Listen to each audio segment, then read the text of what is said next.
Swayam Prabha. Digital India. Educated India.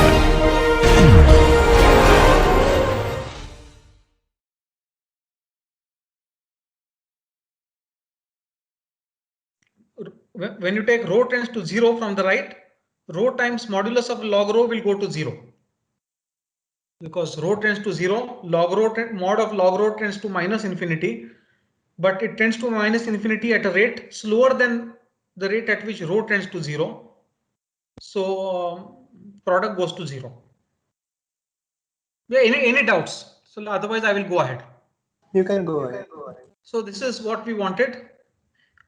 It's a little bit difficult to convey these computations over slides, but finally you have to go through them yourself. But it's not difficult. Essentially, I've written down all the details.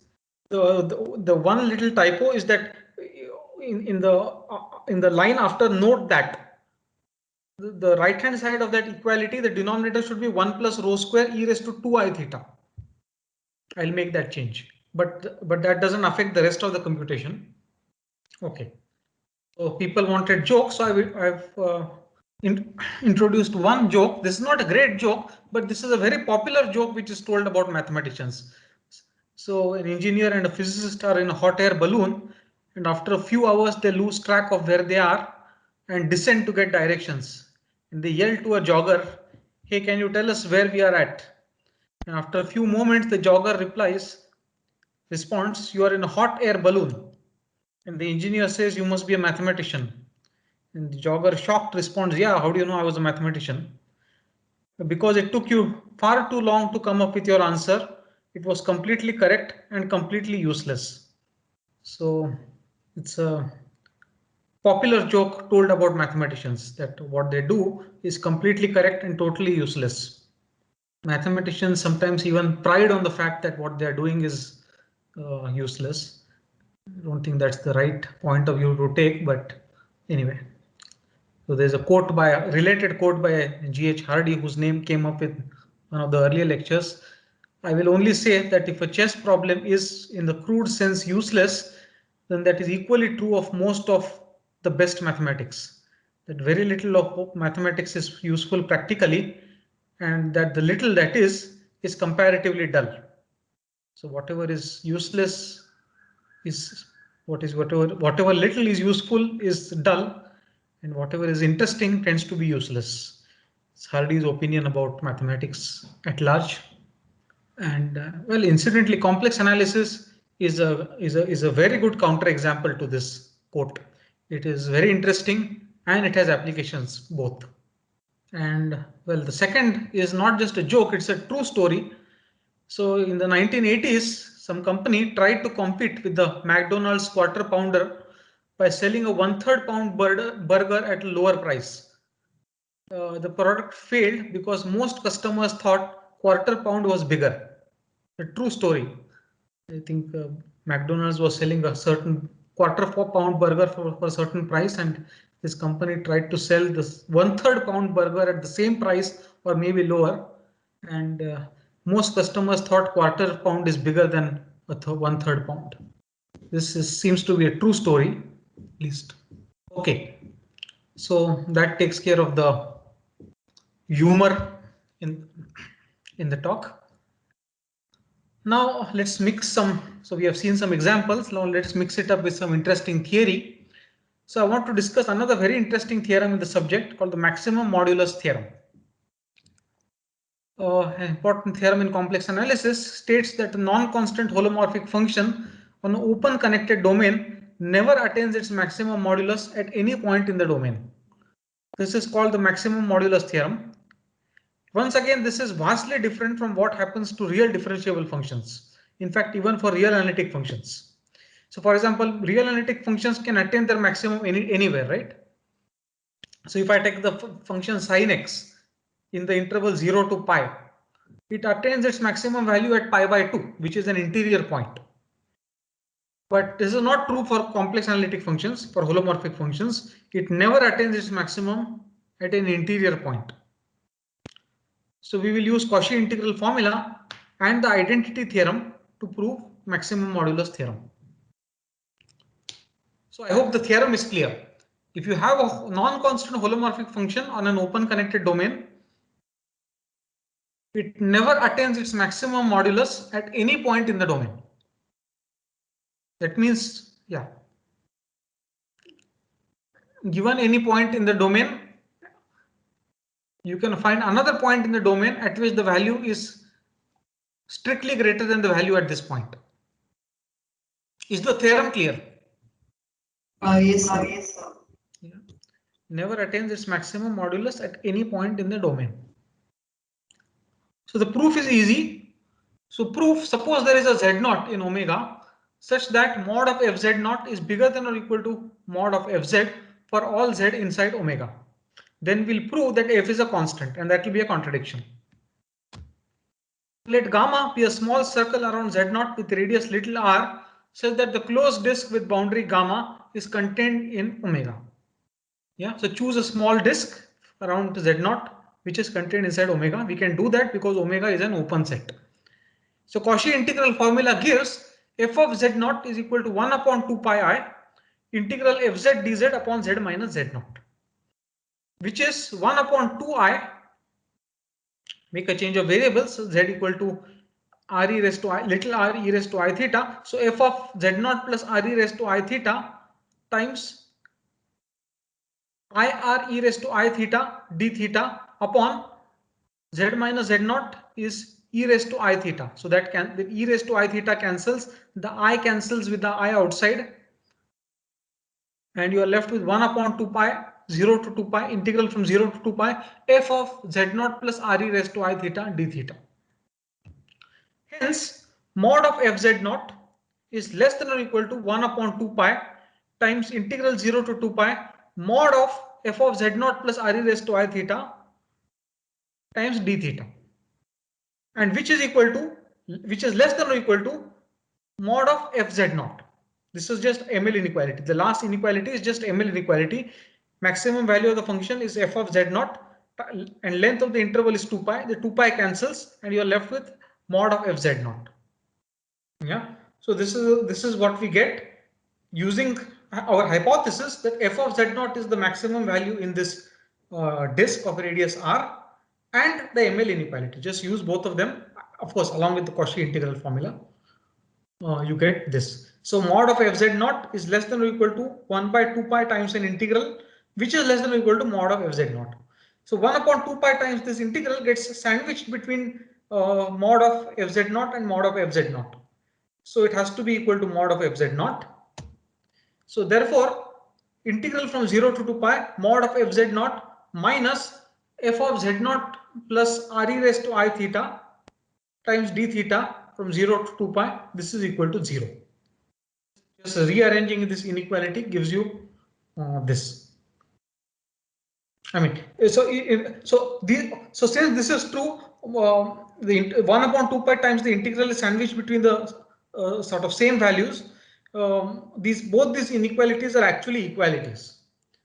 So taking 2 pi to the other side, you get integral 0 to 2 pi modulus of f of z0 plus r e raised to I theta is equal to 2 pi times mod of fz0. And 2 pi times mod of fz0 can be replaced by integral mod fz0 from 0 to 2 pi. I repeat, 2 pi times mod of fz0 can be replaced by integral mod fz0 from 0 to 2 pi. That is what I'm doing. I'm just cutting some steps because they are very simple. Finally, this is what you get. So you have a certain function whose integral is 0, but the integrand is non-negative because mod of z0 is bigger than or equal to mod of f of z0 plus r e raised to I theta. So the integrand is a non-negative real valued function and its integral is 0. If that is the case, then the function has to be identically 0. A continuous non-negative function cannot have 0 integral unless the function is identically 0. Integral is the area under the curve. If the function is strictly positive, it will have positive area. So the only way that this is really possible is that f of z0 is equal to mod of f of z0 plus r e raised to I theta. Yeah. So this is identically true for all theta. But this little r that we chose was arbitrary. So since this is true for each little r, we see that mod of fz is a constant on a small disk around z0. Yeah, we got that if I the values of f on the circle of radius little r are constant and equal to mod of fz0. But there's nothing special about this little r. Little r could have been any quantity. So therefore you find that mod fz is constant on a small disk around z0. And this means that fz is a constant, say c, on a small disk. So I claim that if mod fz is constant on a small disk, it implies that fz is also constant on the small disk. I'll leave this little checking for you to do. It's not difficult. If if you have a holomorphic function on a disk whose modulus is constant, then that function is itself constant. This means that fz is a constant, say c, on this small disk. So you have a small disk on which the function is constant, but this implies that f is identically equal to that constant on omega by the identity theorem. Two functions which agree on a dense set of points agree everywhere, and disk has a lot of limit points. So f will be identically equal to c on omega. I'm now using the fact that omega is connected, path connected. Any doubts? Yeah, is it okay? So this is what we had. From this, inequalities became equalities, and then bringing 2 pi to the other side and replacing 2 pi times mod fz0 by this integral, you get this.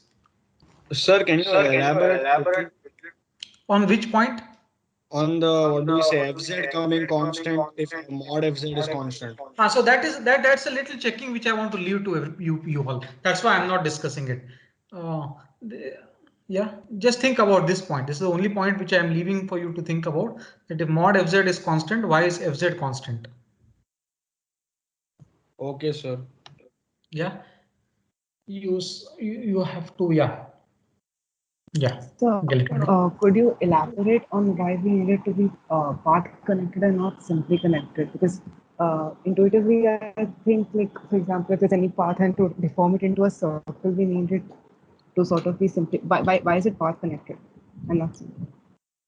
Well, I'm using the identity theorem. Identity theorem says that two holomorphic functions, if they agree on some open set, they agree everywhere. But for this to work, the open set has to be path connected. Identity theorem doesn't require simply connectedness. Oh, okay, sir. Thank you. Yeah, if I didn't have omega is path connected, the only thing that I could have concluded is that on every connected component it is constant, but those constants can change with the connected components. So I can still get a theorem even if omega is not path connected, just that it will be a different constant on different connected component, different path connected component. The open set will break up into a number of path connected components. On each of them the function will be constant, but the constants will be now different from each other, can be different from each other. Right, thank you, sir. Yeah. Okay, this was the maximum modulus theorem, and next time I will state a even more striking theorem than the maximum modulus theorem, which will have some nice consequence.